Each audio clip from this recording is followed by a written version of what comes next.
Hey, everybody, and welcome to Movies You Should Have Watched, featuring this week's title, Lethal Weapon, 1987 classic. Uh, Scribe's not here yet. He told me he might be a little late. Hopefully, he'll be joining us very soon. Uh, until then, we're going to jump into it. Going to start off by telling you Lethal Weapon does something a lot of 80s movies did that really annoyed the shit out of me. There used to be a time when movies would spend a great deal of their opening showing all of the credits, playing a music, and that annoyed me because in the case of Lethal Weapon, this goes on for almost 3 minutes. I'm much more of a start the movie. You can play the credits over the top for all I care, but get into the damn action. On the plus side, once the music stops, we get our first titty of the movie. We actually get two of them in the case of Amanda Huntsacker, who's standing at the top of a building, high out of her mind, and she jumps to her death. Not a whole lot to say about that scene because there's not much to it. They do a good job in that scene of letting you know she's high, using some camera tricks. There's some fuzziness that goes on, and it's not perfect, but it does give you a good idea that she's high. Plus, like I said, you get nice tit shots on it. We then switch immediately over to Sergeant Roger Murtaugh, who's taking a bath, trying to enjoy himself when his family breaks in with a birthday cake, which I gotta say, that is kind of weird. I understand what they were doing in the movie, but dear God, that's weird to have a birthday celebration while your dad is taking a bath. I can't be the only one who thinks that. Real quick, internal dilemma asks, who's the baby voice that says monkey at the start of my videos? That's my granddaughter. That's Grand Monkey. Oh, didn't see the title. It's okay. Come hang out with us anyway. You can talk about whatever you want to. However, will be going over this movie because this is one of my favorites. I used to watch Lethal Weapon all the time. I probably actually broke a disc, or not a disc, a tape, watching it so much back in the days of VCRs. And I own the box set for all four movies, both on VHS and DVD, because I love them that much. One and two, one is the best by far. Two is good. Three and four just get kind of silly. Where were we? Oh yeah, so they break in on Roger Murtaugh as he's taking a bath to sing him happy birthday. And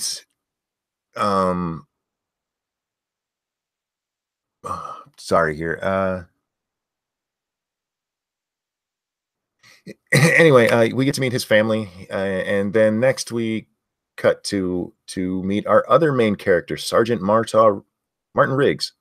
And I want to point out that in the first three scenes of this movie, somebody's naked. In the first, you have the girl who jumps. In the second, Murtaugh's taking a bath. And then in the third, Mel Gibson gets out of bed and goes to take a pee, and we get a butt shot of him. Then it jumps back to the Murtaugh household, and Murtaugh's wife tells him that his friend, Michael Huntsacker, has been trying to call him. Turns out they're old Vietnam buddies, and Murtaugh has no idea why Huntsacker might be calling him. Jesus Christ. See, this is why Scribe is usually here. Let's see. Grand Monkey is Monkey's mascot. Lethal Weapon is awesome. I will be engaging the chat a lot more than usual because otherwise it's just me talking, and you guys can ask questions and stuff to get on with it. Yeah, Freedom Fighter. We'll get to why he's like that in a little while. But it jumps back to Riggs again, and we see a photo of his wife, Victoria. We don't know this, but she has died. We kind of get a hint of that because she's not around in the thing. But I mean, could have been divorced, whatever. But obviously, something is wrong there. They tell us later what goes on. We then get a short. This is something that happened a lot in movies back then, especially in action movies where they're trying to set up stuff. And this movie actually did it very well in that they do these short little clips of things to give you an idea of the characters without having to have a lot of exposition. Because we see Murtaugh at a shooting range, and his hands aren't real steady, but he takes aim and fires a few rounds, and they're still good. So he's an older guy. Obviously, he's the old one. He's the one that gives us the great line, "I'm too old for this shit," which if you've ever heard that, he didn't invent it, but the Lethal Weapon movies and Danny Glover as Sergeant Murtaugh made that famous for us. Um,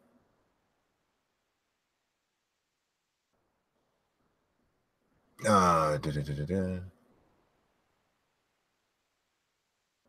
Sorry, I watched this earlier today, but as anybody who's seen these streams will tell you, I have a horrible memory for the exact um, scene selection. So I have to bring up something to remind me of what exactly happens in order.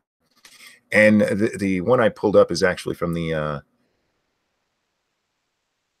special edition of Lethal Weapon. There's a couple of extra scenes, and this is not in the original movie, but there's a scene that was added or that was in there that Riggs responds to a sniper call at a school and basically walks into the middle of a big courtyard and just takes out the sniper, even though he should have been shot doing it.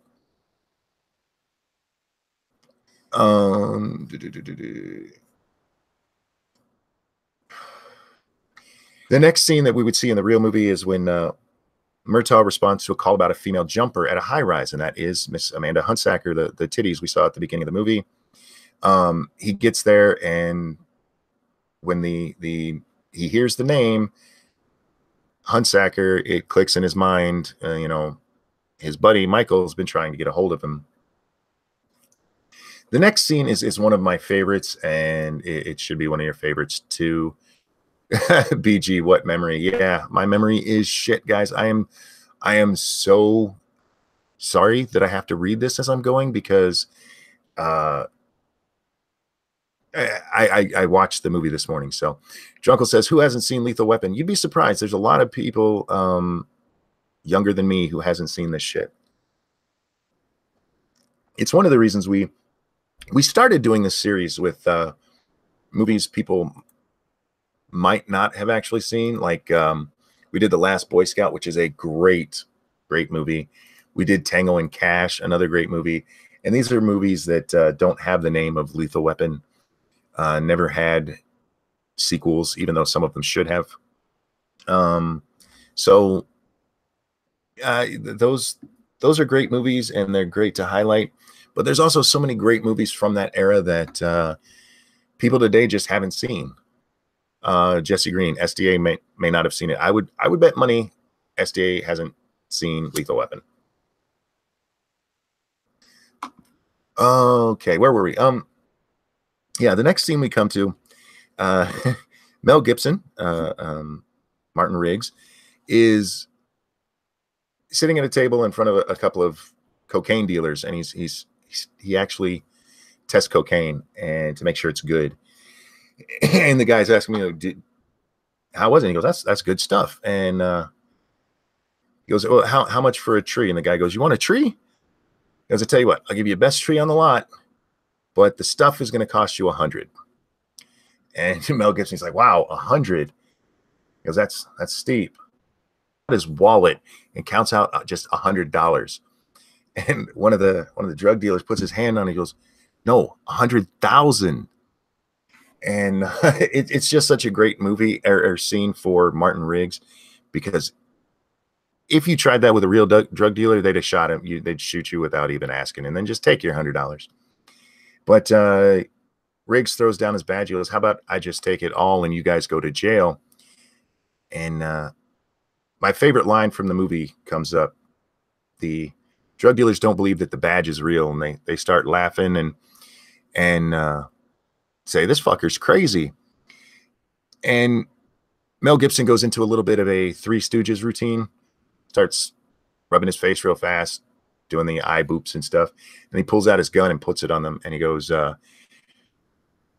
That's a real badge. I'm a real cop, and this is a real fucking gun. I have loved that line since I first heard it, and it is another great part of this guy's character. This is absolutely insane behavior. Pulling a gun on 3 drug dealers is probably not a good idea. But then we see the Riggs is in front of a big a truck of trees, and we see a gun point out at it, and using his spider sense, I guess, he jumps out of the way. It ends up to being a big shootout, and a couple of the guys end up shot, but there's one who's running around the tree lot, and Riggs eventually catches him and is about to kill him just in cold blood. And the other cops have to talk him down, and we see him all shaking and freaking out, and we get the idea that he might just not be all there. He might be a little bit crazy.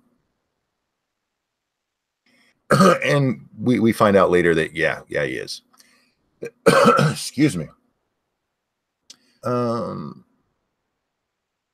Yeah, that next line is from the extended edition, which we don't need. Yeah, then the next that we see of Riggs, he almost kills himself. He's back at his trailer. He's looking at his wife, and this is where we really get the idea that his wife is something really bad has happened to her. I mean, like I said, we saw earlier that he was sad about it, but he's about to blow his own brains out, and he stops. Sorry, I really should have found one of these that didn't have the special edition stuff in it. The special edition stuff, it's not horrible. I think the DVD I have has it. But it doesn't really add anything. Some of it's repetitive, like the scene with Riggs walking into the schoolyard to show he's crazy. We get that from the scene with the drug dealers, and then we get it again with this scene where he's about to shoot himself in the head.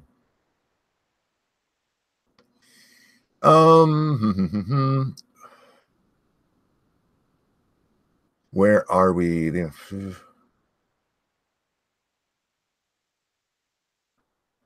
I don't believe that was.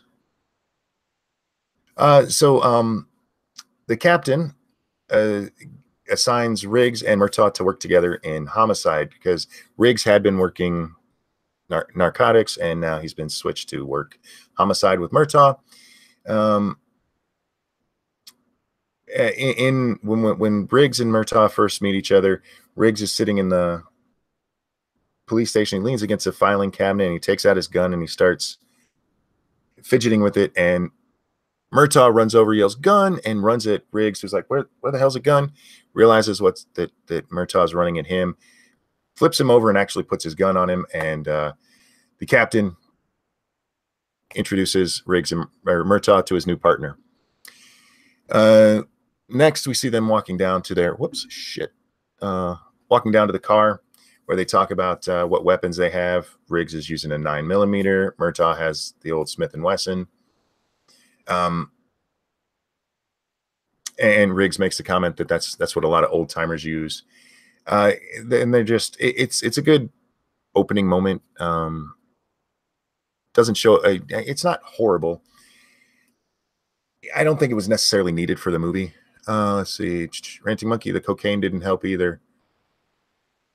If you're talking about him being crazy in that one scene, we get from the rest of the movie the cocaine didn't have much at all to do with it. If anything, hell, maybe it helped calm him down. Let's see, what else do we got here? Yeah, Old Timer Gaming says special editions are great if you don't already own a copy. I'm going to disagree with you there. I think special editions are great if they include both copies of the movie, the original and whatever had been taken out. And the reason for that is I often find that there's repetition. Like if you look at just to do the Star Wars special edition, when they added back in the scene with Han Solo talking to Jabba the Hutt, everything that is said in that scene was said in the scene in the cantina between him and the green guy. Fuck, you know who I'm talking about.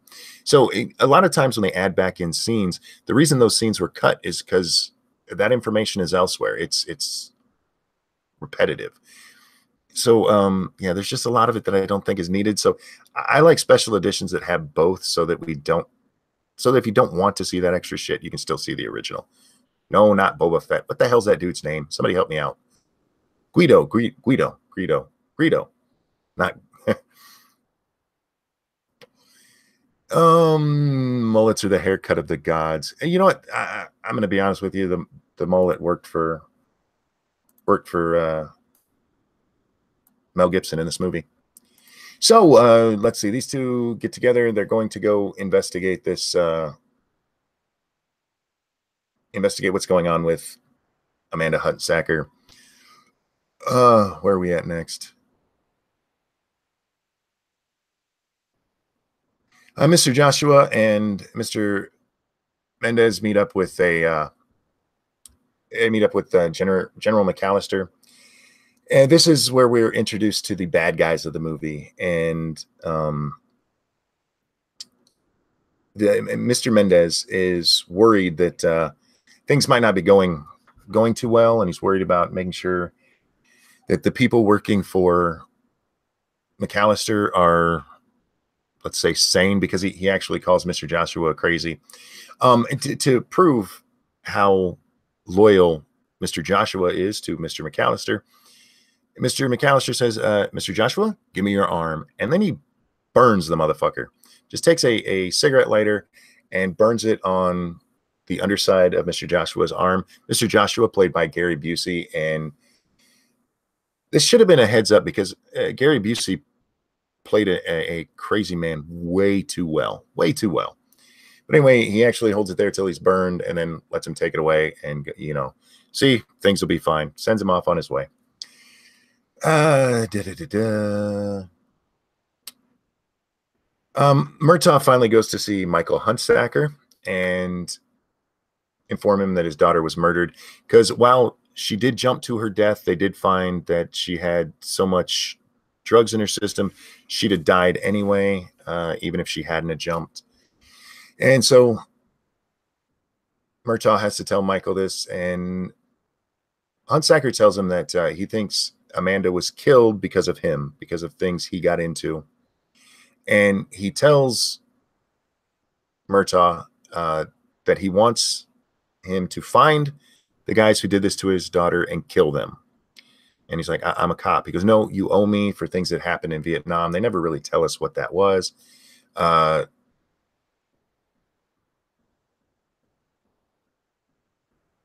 Apparently, this says that he said he took a bayonet. I don't remember that from the movie. Anyway, but he helped here. He saved his life in Vietnam. So he says he owes him, that he has to kill the people who did this.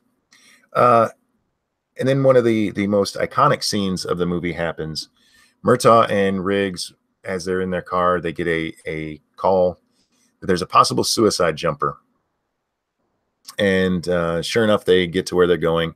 And there's a guy who's up on the roof yelling that he's going to jump. And Riggs asks Murtaugh if he can go up there and take care of the jumper. And Murtaugh reluctantly gives him permission to do so.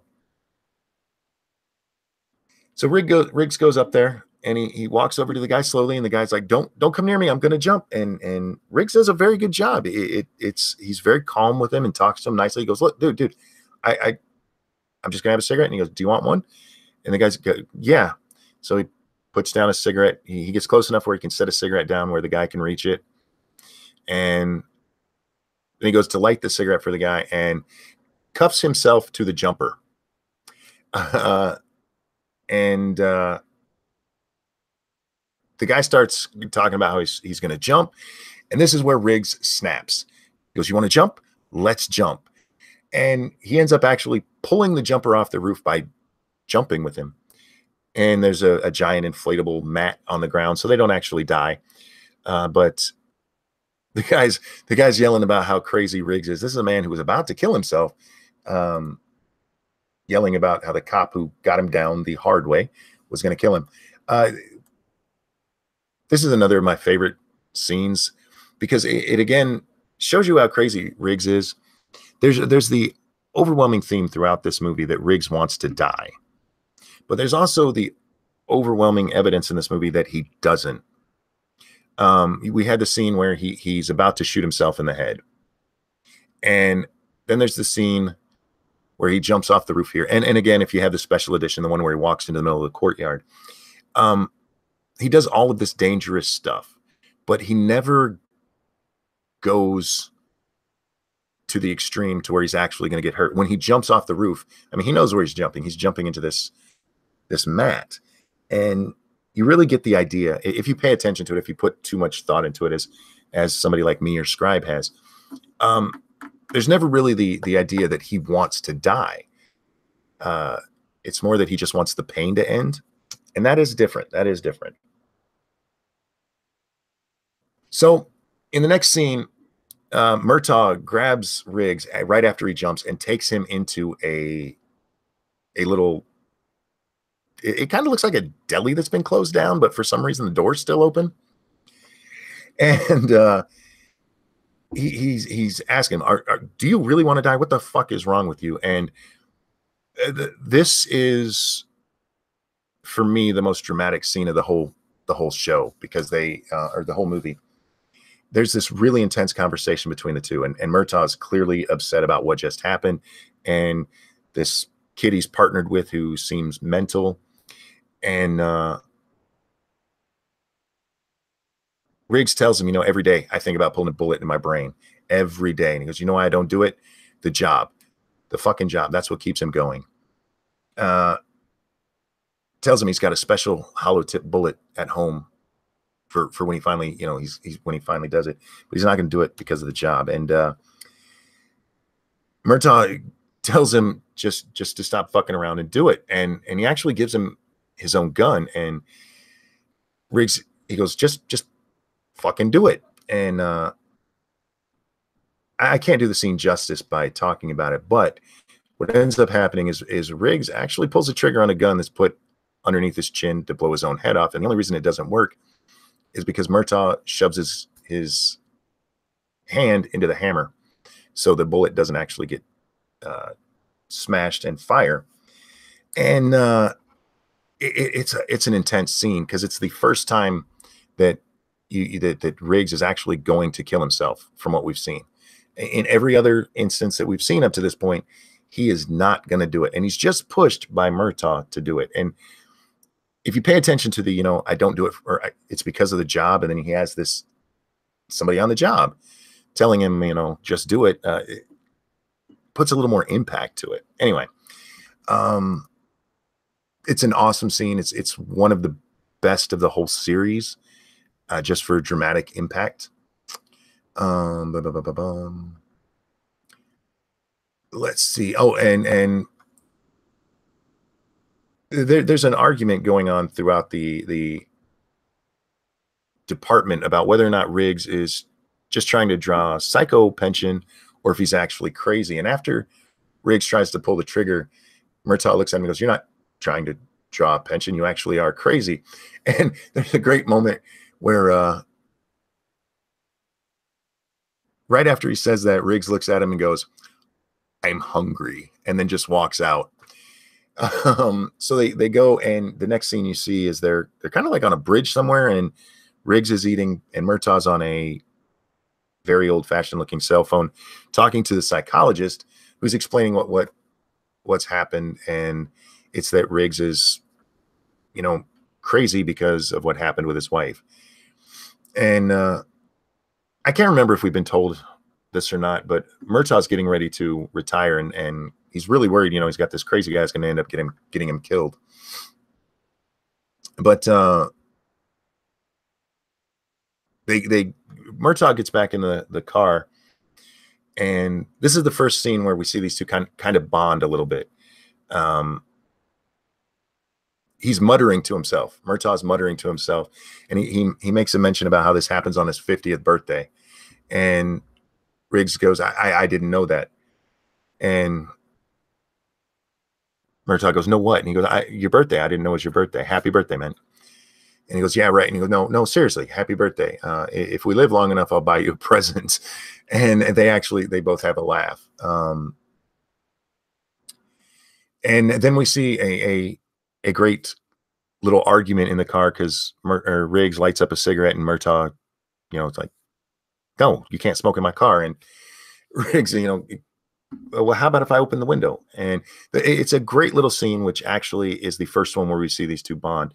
And this is going to seem weird, especially to women out there. The reason this scene works so well is because from the scene in that little deli where Murtaugh tells Riggs that he should just go ahead and just pull the trigger, through to this scene right here, it's a very guy thing. There's this very guy dynamic that goes on there. There's a lot of times when guys first meet, they're not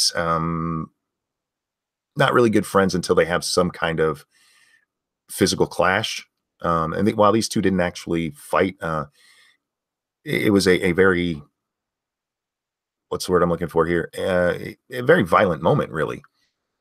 And from that, they start joking with each other, and that's where your bond forms. Everybody knows, the parameters of the relationship at that moment, and it is something that this movie does very well without shoving it down your throat. A lot of buddy cop movies will shove it down your throat more, and this one, it was a lot more subtle than that, even though probably a much more intense scene than any of the others. Moving on, where are we at?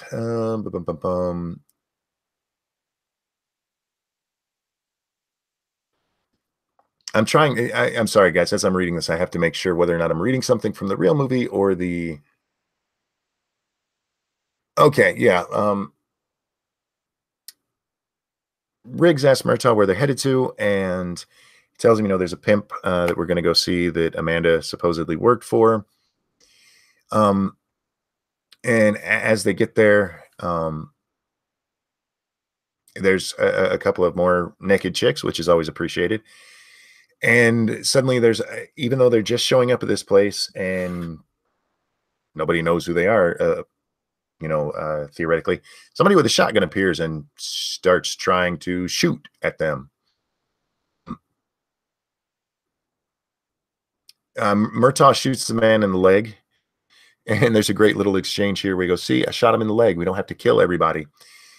And excuse me, he said, "This way, we can interrogate him." And the two girls who were doing cocaine at the time, they get I want to say handcuffed together around a tree. But as they go to talk to the guy has a handgun on him, and Riggs shoots him. Guy falls into a pool, and this is actually something that freaked me out because I never even thought about this happening. The pool has a heat cover over it. He falls into it, and it just wraps around him, and Riggs jumps in, desperately tries to pull him free from it, but it just completely surrounds him. He ends up drowning. He would have died anyway because he was shot. But Riggs and Murtaugh, they're getting ready to get out of the pool because they both jumped in to try to save him. And Murtaugh looks at me and goes, "Have you ever met anyone you didn't kill?" And Riggs goes, "Well, I haven't killed you yet." But they lost their lead, and there's another. This leads to another great bonding moment in the film, where Murtaugh takes Riggs home to meet his family, and they have a nice family dinner and stuff. And we find out that Murtaugh's wife can't cook worth a shit, and I don't think there's much more that goes on there other than the fact that it's, like I said, it's just a good bonding moment for the movie, for the characters. Guys, I don't think Scribe's showing up today. I hope I'm doing okay with this by myself. Usually there's somebody else here to offer their their opinion as well. Okay. Just gonna check through chat here real quick.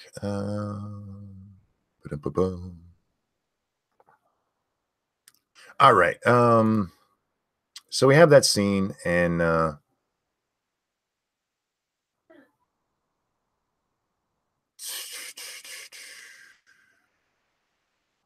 oh yeah, and then after the meal breaks up, Murtaugh opens a large envelope that came in the mail. There's a yearbook in it and a VCR tape. They put the VCR tape into the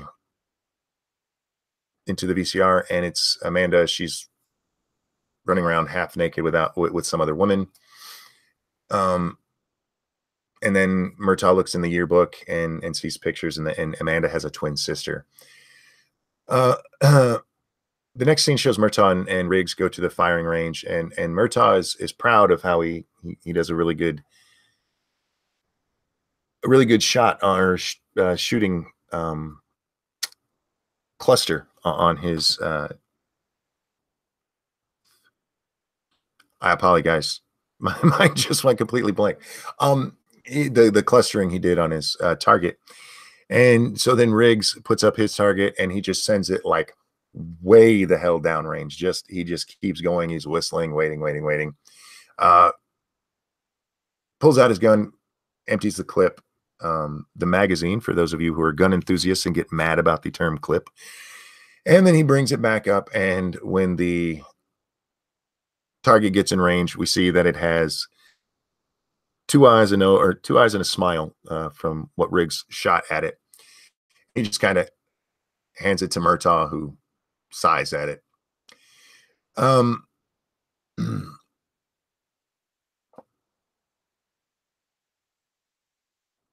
what? Yeah, I forgot about. Yeah, this is the next part. They're pretty much sure that the case is over. The pimp is dead. That's who it's been assumed gave Amanda the drugs. And as Riggs and Murtaugh are at the firing range, they're talking about how clean the case was, how easy it was solved, and how it just. And what they're being facetious the way they're talking. What they're actually saying is this doesn't sit right with us. So they go to see a hooker who happened to be the only witness to see Amanda jump, and her name is Dixie.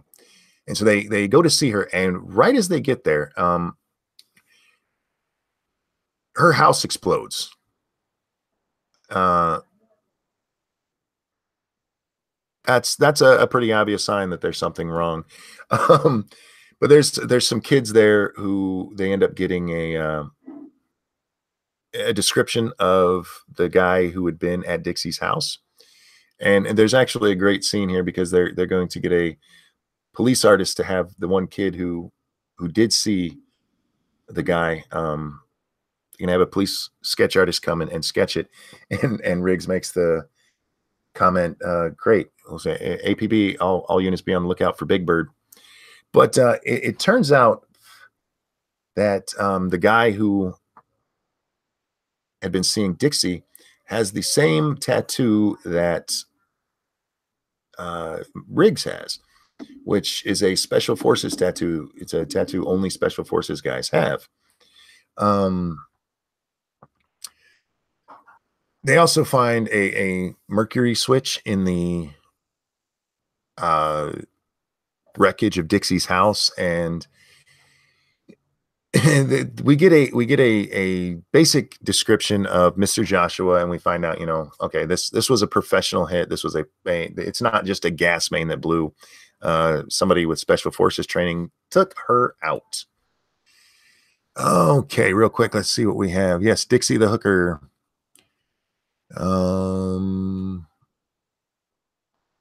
Making sure I'm not missing anything here.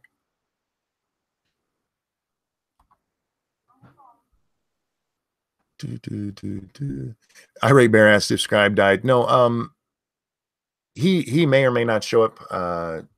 There were some issues, nothing to be worried about, guys. He did tell me in advance that this might happen. I considered canceling the stream when he wasn't here on time, but that would have been horribly late notice. So I'm pushing through myself.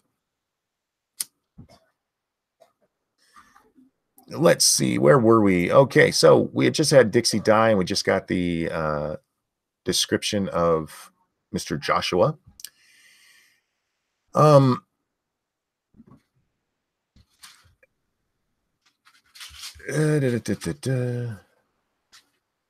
Murtaugh goes back to see Huntsacker again, and as him and Riggs are there, a helicopter comes and hang on. That wasn't okay. Anyway, he goes to see, and a helicopter comes and kills Huntsacker. And as we see the helicopter, we see it's Mr. Joshua who had pulled the trigger. Riggs runs out, fires a few times at the helicopter, but nothing happens. Mr. Joshua is letting McAllister know that Huntsacker's dead, but he tells him that he'd been talking to a couple of police detectives, and McAllister orders Mr. Joshua to take care of them.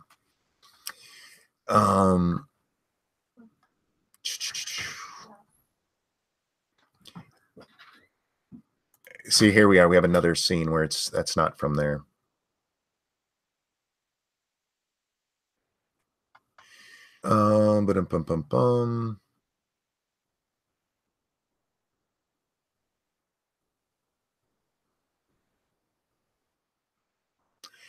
Let's see here, but this is out of order now. That is not how this happens. Damn you. That's one of the, like I said, one of the problems of not having somebody who remembers every scene in order like Scribe does.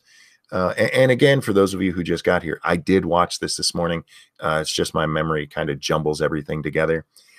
So you know what? We're just gonna do the rest of this from the hip. How about that?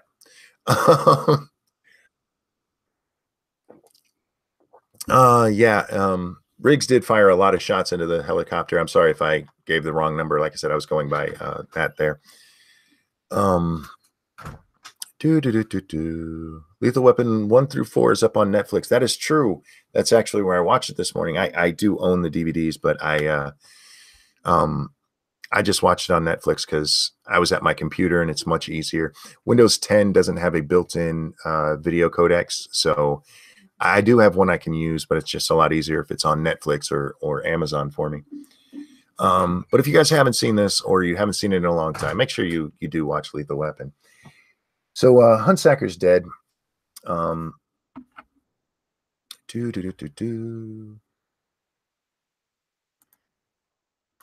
it. Give me a second here, guys. I'm having a little computer issue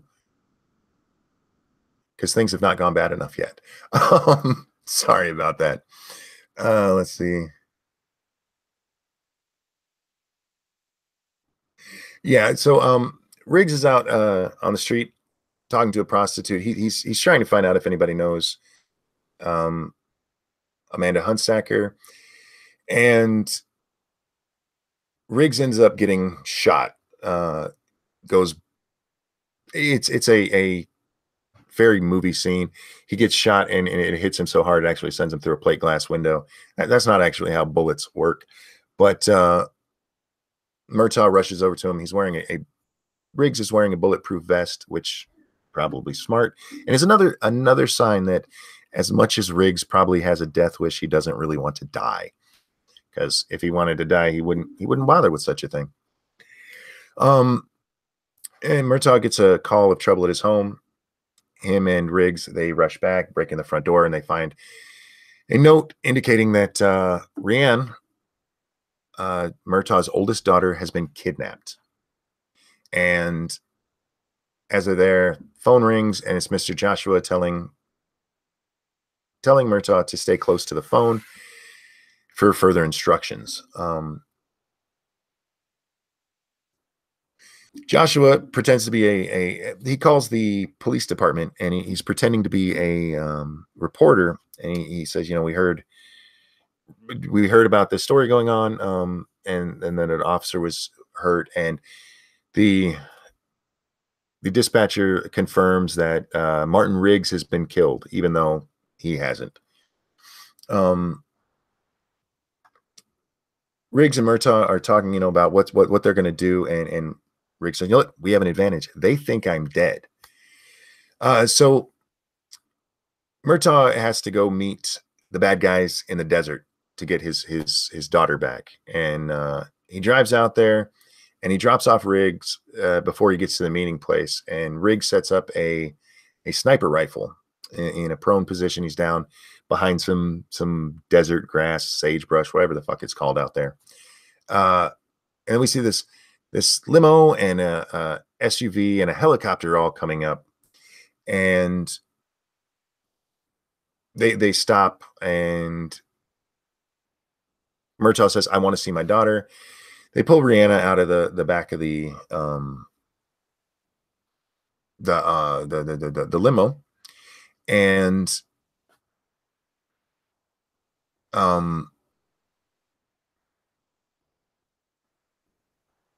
Mr. Joshua gets out.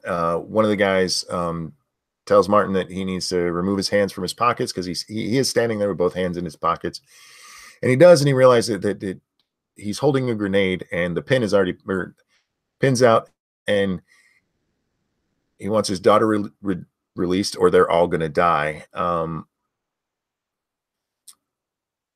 And there's an argument back and forth, and Murtaugh's out. That Joshua tells me, you're going to kill your daughter. He goes, well, at least we're going to die together. Excuse me. Joshua is coming towards Murtaugh,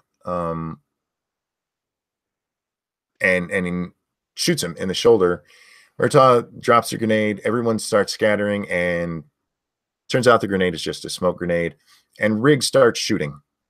And we see again that he is obviously a master marksman because he's just dropping people. Murtaugh tells his daughter to get out of there. She jumps into the limo and starts driving off. There's a big firefight there, but it pretty much ends when McAllister sneaks up behind Riggs. He's got a gun right on the back of his head, orders him to move away. The helicopter goes after Rianne in the limo, causes her to push or to crash the limousine into a little hole in the ground. And the next scene, we see basically everybody getting rounded up, and there's a short scene where Riggs is walking back to the scene with McAllister behind him, and they have this little exchange where Riggs basically calls him a pussy, talking about Shadow Company back in Vietnam. There's a lot of Vietnam references in this movie, and that's not unusual for the time. In the 80s, Vietnam had not been over that long, so a lot of cop movies had at least one cop who had been in Vietnam. Sorry guys, it's hard to watch chat and do both, so I do apologize if I'm missing stuff here.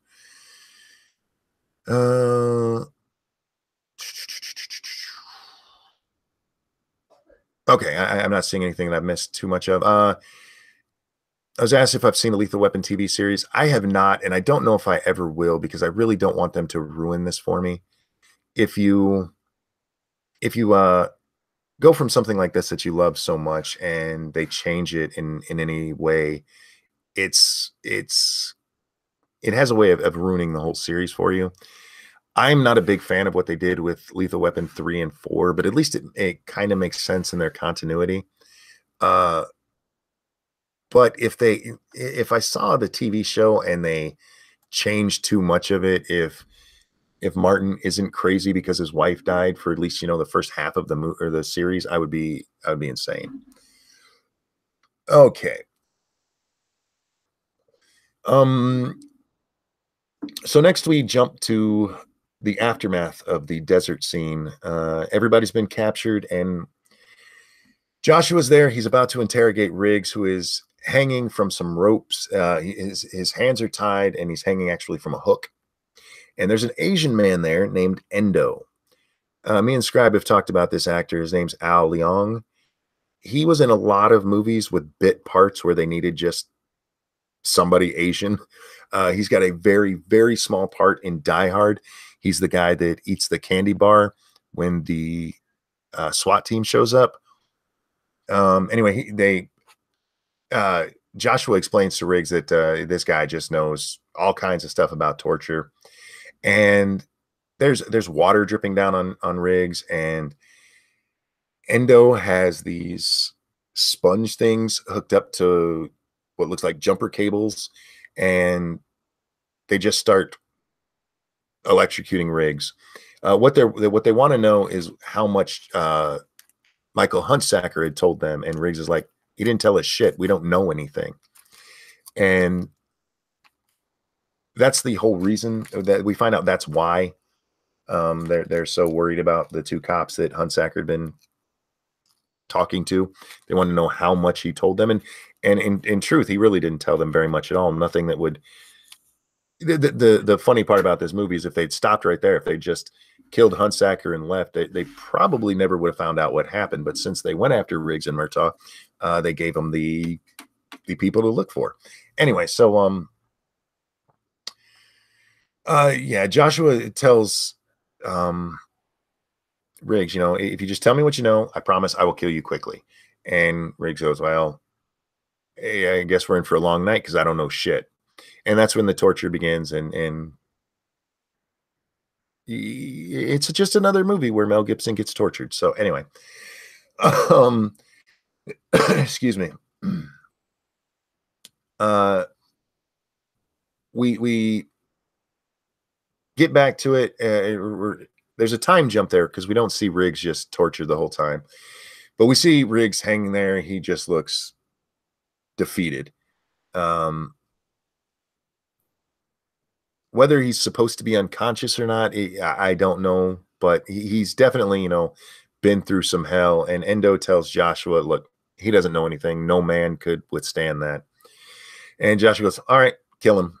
And Joshua leaves. Endo comes over to try, he's going to kill Riggs. Riggs comes back to life,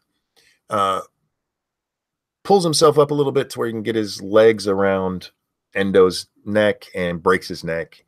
He then pulls himself up on the hook, drops down, and collects his shit and leaves. At the same time, we jump to McAllister, who has Murtaugh strapped to a chair, and you can see he's just had the shit beat out of him. They're pouring salt into his wounds, and they keep, he's like, I want to believe you that you don't know anything, but sorry. And instead, as this is happening to Murtaugh, his daughter is tied up to a pipe, and since Murtaugh hasn't broke yet, McAllister decides to go fuck with her. And right as that happens, Riggs bursts into the room. There's a shootout. McAllister takes off running. Riggs gets Murtaugh and Rihanna out of there. They tell Rihanna to get to safety, and Riggs and Murtaugh take off chase after McAllister.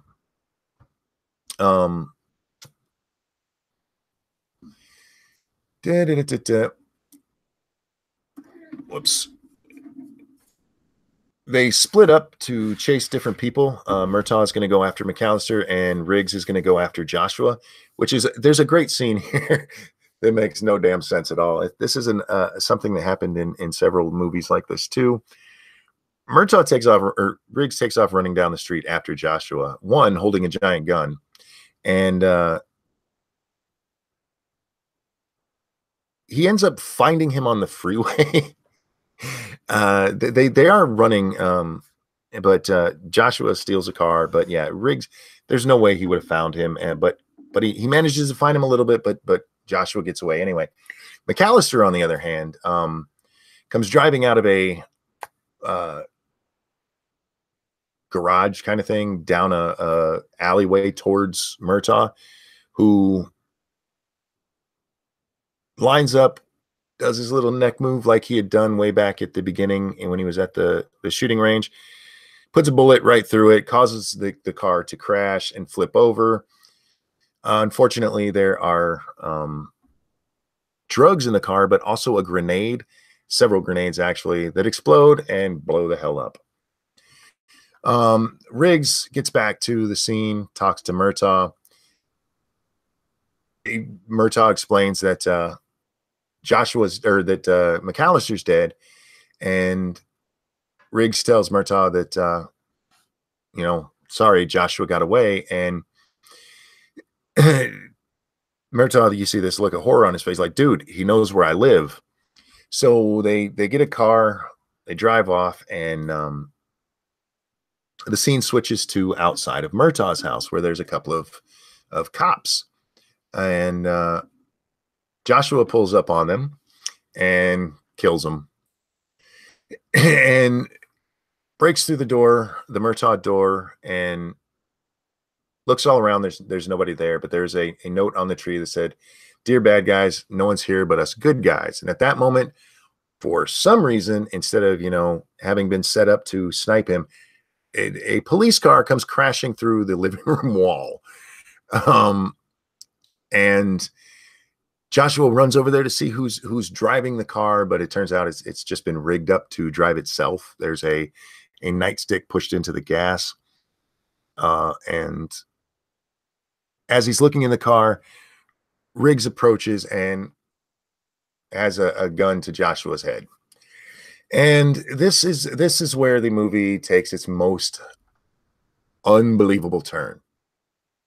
The one-ton hammer, going back to what I said, where it says, yes, Murtaugh said he was heading for the freeway. That's fine. But the freeway in Los Angeles, trying to find one guy, let alone one car, a little unbelievable for me. Sorry. But the most unbelievable part is, after all of this, they got the bad guy dead to rights. And instead of just cuffing him right there, they decide to have a MMA match on the Murtaugh front lawn between Mr. Joshua and Riggs. And in a fight that goes on way too long for my taste, they beat the shit out of each other, with Riggs almost losing before his face is getting pushed into the water by Mr. Joshua, and he just goes, no, and pushes back, and he has his WWF moment where he's like, I'm back. He gets his second win, ends up getting Mr. Joshua in a headlock where he's gonna kill him, and instead he just kicks him off, because he's had a change of heart. He's not a killer, it turns out, despite all the people he's killed in this movie. So all of the police are there, and they're getting Mr. Joshua up off the ground, and Riggs is helping, or Murtaugh's helping Riggs up off the ground. Mr. Joshua grabs a gun from one of the cops that are trying to arrest him and goes to shoot Riggs and Murtaugh, who both pull out guns and just blow his ass away. And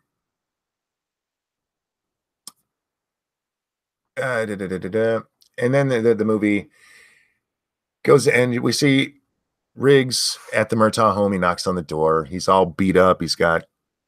I believe he has his arm in a sling. That part I don't remember exactly. But Rana opens the door and asks him, do you want me to get my dad? And he goes, no. So I just wanted to give him something. And he hands her a bullet, and it's the single hollow point. And she actually goes, a bullet? And he goes, he'll understand what it means. And she goes, okay, and closes the door. And Riggs is walking off. And Murtaugh comes running out of the house. He goes, no, you got to come stay. He goes, I'm not going to eat the world's lousiest Christmas dinner by myself. Or no, he says, if you think I'm going to eat the world's lousiest Christmas dinner by myself, you must be crazy. And Riggs looks at him and goes, I'll tell you a secret, I'm not crazy. And so they turn around, they're going back in, and there's a cute little scene where he goes, can I bring a friend? Murtaugh says, sure. Riggs whistles for his dog, who comes jumping out, and Murtaugh makes a comment about how the cat isn't going to like it, and ding, ding, ding, movie's over. And sorry if that was way too dry, but I do really love this movie. If you guys haven't seen it, I highly recommend it. The second movie, we'll get to the sequels here in a minute. This is one of the few of the buddy cop movies where the progression from not liking each other to liking each other seems natural. far more far more natural than a lot of them, where it seems like they just do it because that scene in when Riggs almost kills himself and Murtaugh stops it. That is such a big scene for this movie. Um, and then the progression with it, where they start joking with each other about it, and um, it just happens so much more naturally than it does in other movies. And Mel Gibson and Danny Glover make this movie work. I could it have been done with other actors? Maybe. Um, but Danny Glover gives off that perfect older cop who's he's not necessarily done with his career, but he's he doesn't he's not looking for any violence. And Mel Gibson obviously plays a great crazy man. Um, Monkey did a great job. If you agree, hit that like button. Thank you so much, Jesse. I'm trying. It is a lot easier with a partner when you have somebody you can bounce things back and forth off of. But getting into the sequels, I really liked Lethal Weapon 2. I know a lot of people didn't. They were annoyed by Joe Pesci. I think Joe Pesci was a good addition to that movie. I don't think they should have made him an ongoing character. I think they did a pretty good job of capturing the same magic. The biggest problem I see there was that they tried to force remaking the magic. And for me, that didn't work. And they threw in a really cheesy plot with another girl and how Riggs's wife was killed on purpose rather than it being just a random car accident, which I never really liked. And then you get to 3 and 4, and I'm not even going to talk about those because throwing Chris Rock and oh God, what's that girl's name? The woman, oh, the one I forget her name. They gave him a love interest who doesn't die, which was nice. Yeah, Scott NDX. Pesci was unnecessary in 3. I don't think they should have brought him back. His character's arc was done after the first or after 2. Yes, Russo, thank you. Rene Russo was brought in to play the love interest who doesn't die, which is an interesting idea, and I don't necessarily have a problem with that. But they tried to throw in way too many side plots. T. Ryan says, I would like to stab Lethal Weapon 3 in the neck with a pen. If you didn't like 3, 4 must really piss you off. But guys, I don't have a whole lot more to say on this. If you haven't seen this again, or you haven't seen it for a long time, it's on Netflix right now. You can get the series, the all 4 movies at Walmart for like, I want to say $15. But I recommend at least watching the first 2. Colin B asked me, what do you think of the Lethal Weapon TV show? I haven't seen it, and I don't really want to because I'm afraid it's going to ruin my memories of this. Scott says, is it wrong? I like them all. No, if you enjoy them, that's great. That's great. Thank you, Ryan. It says this was a great laugh, Monkey. Way to bring it back. My VHS is worn out. Yeah, mine too. New Fate says 4 had the Jet Li fight. It did, but for